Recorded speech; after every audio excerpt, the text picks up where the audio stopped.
गोदावरी नदी आहे.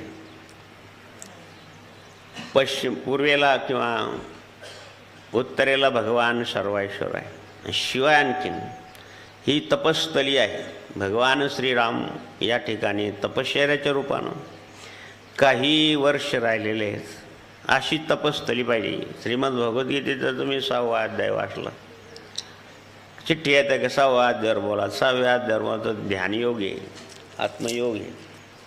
त्यामध्ये स्थानाची माहिती सांगितलेली आहे की एखादा पवित्र तीर्थक्षेत्र पाहिजे, एखादं शिवालय पाहिजे, किंवा रामरायाची किंवा वैष्णवाचं एखादं धाम पाहिजे, पवित्र अशी नदी पाहिजे. सप्तनद्या आहेत, गंगा, सिंधू, सरस्वती, शरयू, महेंद्र, तनया, गोदावरी.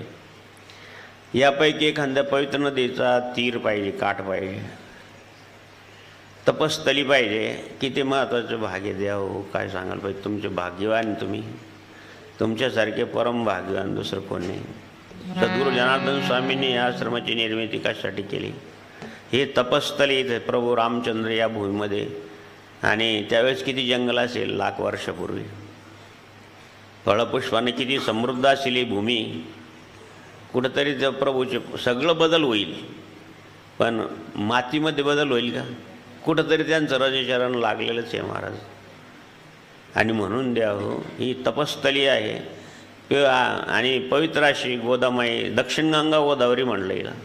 ही सगळ्यात मोठी नदी आहे, किंवा सगळ्या 72,000 नद्या आहेत विश्वामध्ये.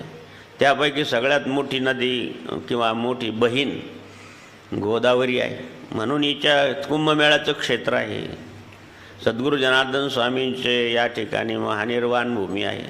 किती पावन आहे महाराज. नाहीतर भूमी शुद्धी करताच कितीतरी अनुष्ठानाचं पुण्य खर्च होतं.